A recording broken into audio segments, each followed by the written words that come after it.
आज की इस कक्षा में हम बीकानेर ज़िले के बारे में अध्ययन करेंगे। सबसे पहले बीकानेर जो ज़िला था उसको हमें दो संदर्भ में उसकी स्थापना याद रखनी है। पहली उसकी बीकानेर राज्य के रूप में और दूसरी बीकानेर नगर के रूप में।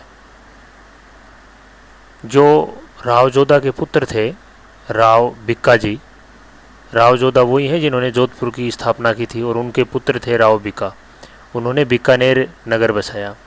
सबसे पहले इन्होंने 1464 में बीकानेर नगर की स्थापना की थी और बाद में 1488 में राती घाटी के अंदर बीकानेर नगर की स्थापना की गई। इन दोनों तथ्यों को याद रखना है। बीकानेर राज्य की स्थापना पूछे 1465 होगा और नगर की स्थापना पूछे तो 1488 होगा। राती घाटी भी इस परिप्रेक्ष्य में महत्वपूर्ण बना देता है। अब बीकानेर जो जिला है वहाँ पे एशिया के अंदर सबसे बड़ी ऊन की मंडी है, इसलिए इसको ऊन का घर भी कहा जाता है। अब कुछ महत्वपूर्ण स्थानों के नाम अपन बीकानेर में देखते हैं। जैसे अलख सागर है, इसको बीकानेर ज़िले का सबसे बड़ा कुआं यहाँ पे स्थित है। लूणकरणसर तहसील का नाम है बीकानेर में वैसे, और इसकी जो स्थापना की थी वो की थी राव लूणकरण ने। इसे राजस्थान का राजकोट कहा जाता है। राजकोट इसलिए कहा जाता है क्योंकि भारत के अंदर सर्वाधिक मूंगफली का उत्पादन राजकोट नामक स्थान पे होता है, जो कि गुजरात राज्य के अंदर स्थित है। इसीलिए इस लूणकरणसर को राजस्थान का राजकोट कहते हैं, क्योंकि यहाँ मूंगफली का उत्पादन राजस्थान में सर्वाधिक इसी स्थान पे होता है। लूणकरणसर के बारे में अगला तथ्य आपको याद रखना है। फव्वारा जो पद्धति है वो सबसे पहले इसी तहसील के अंदर प्रारंभ की गई थी। नेक्स्ट आते हैं पलाना की तरफ। पलाना के अंदर लिग्नाइट आधारित कोयले की राज्य में सबसे बड़ी खान है। कोयले के 4 प्रकार हैं, उनमें से लिग्नाइट कोयले राजस्थान में पाया जाता है और उसकी भी सबसे बड़ी जो खान है वो पलाना है बीकानेर के अंदर। जोहड़बीर बीकानेर में है। और जोहड़बीर के अंदर राष्ट्रीय ऊंट अनुसंधान केंद्र है, जहाँ पे ऊँटनी का जो दूध है उससे डेयरी स्थापित की हुई है। भारत की एकमात्र ऐसी डेयरी है जिससे ऊँटनी का दूध है वो डेयरी के अंदर काम में लिया जाता है। कूलर उद्योग के लिए बीकानेर विशेष रूप से प्रसिद्ध है। देवकुंड की छतरियाँ क्या है, तो बीकानेर का शाही वंश था, राज परिवार था, और वो भी कौन सा बीकानेर में राठौड़ वंश का जो परिवार है उसका शमशान घाट यहाँ बना हुआ है और राजाओं की स्मृतियों में छतरियाँ बनाई हुई हैं, जिसमें प्रमुख रूप से महत्वपूर्ण है महाराजा सूरज सिंह की सफ़ेद संगमरमर की छतरी। प्रमुख आस्था के केंद्र कौन कौन से हैं? सबसे पहला है मुकाम तालबा और दूसरा है समराथल दौड़ा। इन दोनों चीज़ों में हमें ध्यान ये रखना है कि जाम्बोजी का जो समाधि स्थल है, यहाँ जहाँ पे जाम्बोजी ने समाधि ली थी, जीवित ही समाधि ली है, तो वो था मुकाम तालबा, बीकानेर डिस्ट्रिक्ट में ही है। और यहीं पे इनकी प्रमुख पीठ है जहाँ मेला भरता है। विश्नोई संप्रदाय का सबसे प्रमुख अगर पीठ पूछी जाए तो वो है मुकाम तालबा में।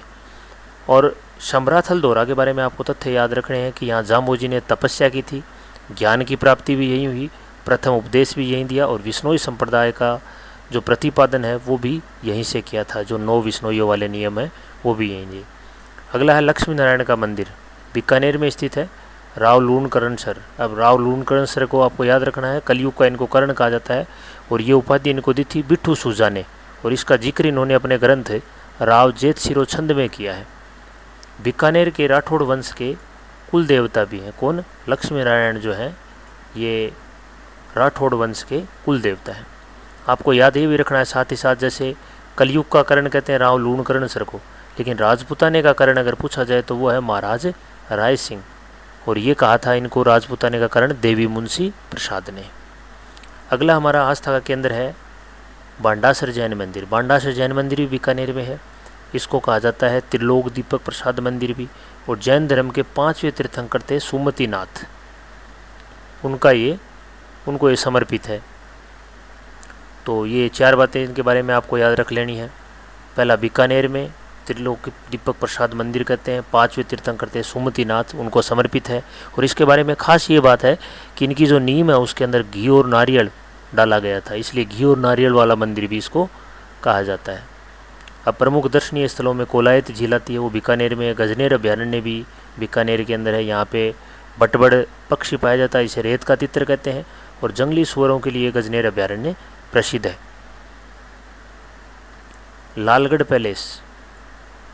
कहा जाता है कि ये जो लालगढ़ पैलेस था ये बीकानेर के अंदर है और लाल पत्थरों से निर्मित है। और लाल पत्थर भी यहाँ पे विशेष जगह से मंगाए गए थे। दूलमेरा की जो खाने थी वहाँ से लाल पत्थर ला करके यहाँ लगाए गए थे और लाल पत्थरों का प्रयोग करने के कारण इसको लालगढ़ पैलेस कहते हैं। दूसरा तथ्य इसके बारे में है कि इसका निर्माण जो कराया था वो महाराजा गंगा सिंह ने करवाया था और अपने पिता लाल सिंह की स्मृति में कराया था, इसलिए इसको लालगढ़ पैलेस कहा जाता है। और अनूप संस्कृत पुस्तकालय, अनूप संस्कृत लाइब्रेरी और शार्दुल संग्रहालय जो शार्दुल सिंह के समय में बनाया गया था, ये भी इसी लालगढ़ पैलेस के अंदर है। अपनी भव्यता के लिए प्रसिद्ध है। अगली महत्वपूर्ण यहाँ की दर्शनीय स्थल है, दर्शनीय जो स्थान है वो आता है जूनागढ़ दुर्ग। जूनागढ़ दुर्ग के उपनाम देख लेने, बीकानेर का दुर्ग कहते हैं, ज़मीन का जेवर और चिंतामणि दुर्ग। इस दुर्ग के बारे में एक कथन बहुत ही प्रसिद्ध है कि इस दुर्ग की दीवारें बोलती हैं। दीवारों पर इतनी सुंदर चित्रकारी की जाती है कि हुई है कि उसको देख करके पंडित दीनानाथ जो एक प्रसिद्ध इतिहासकार हैं उन्होंने ये पंक्तियाँ कही थी कि इस दुर्ग की जो दीवारें हैं वो भी बोलती हैं। निर्माण महाराजा राय सिंह द्वारा। ये पहले शासक हैं बीकानेर के जिन्होंने महाराजा की उपाधि लगाई थी। पहले यहाँ पे जूनागढ़ जो दुर्ग था वहाँ पे राव बीका द्वारा एक छोटी सी टेकरी बनाई हुई थी और उस पर नए दुर्ग का निर्माण राय सिंह द्वारा किया गया और इसीलिए इसको जूनागढ़ दुर्ग कहते हैं। पहले से जहाँ छोटी टेकरी थी वहीं पे किला बना। दो दुर्ग इसके प्रसिद्ध हैं, दो द्वार हैं इस किले के अंदर। पहला है सूरजपोल और दूसरा है कर्णपोल।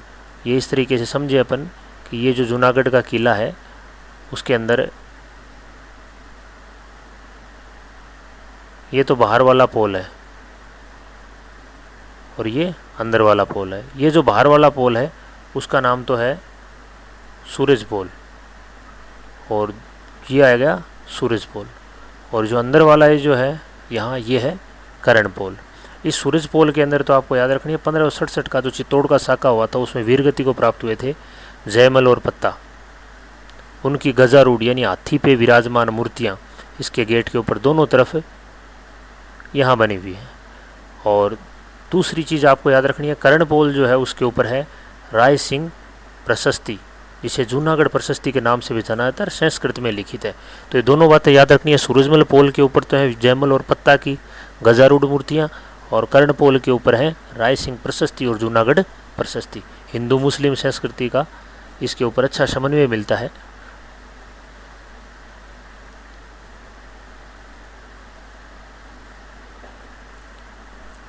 अगला है कला एवं संस्कृति। तो बीकानेर के संदर्भ में कला के बारे में दो चार बातें याद रखनी है। एक तो पाटा संस्कृति, जैसे हथाई संस्कृति जोधपुर की है वैसे ही पाटा संस्कृति बीकानेर की प्रसिद्ध है। बीकानेरी भुजिया प्रसिद्ध है जो डूंगर सिंह के समय में यहाँ प्रारंभ हुआ था।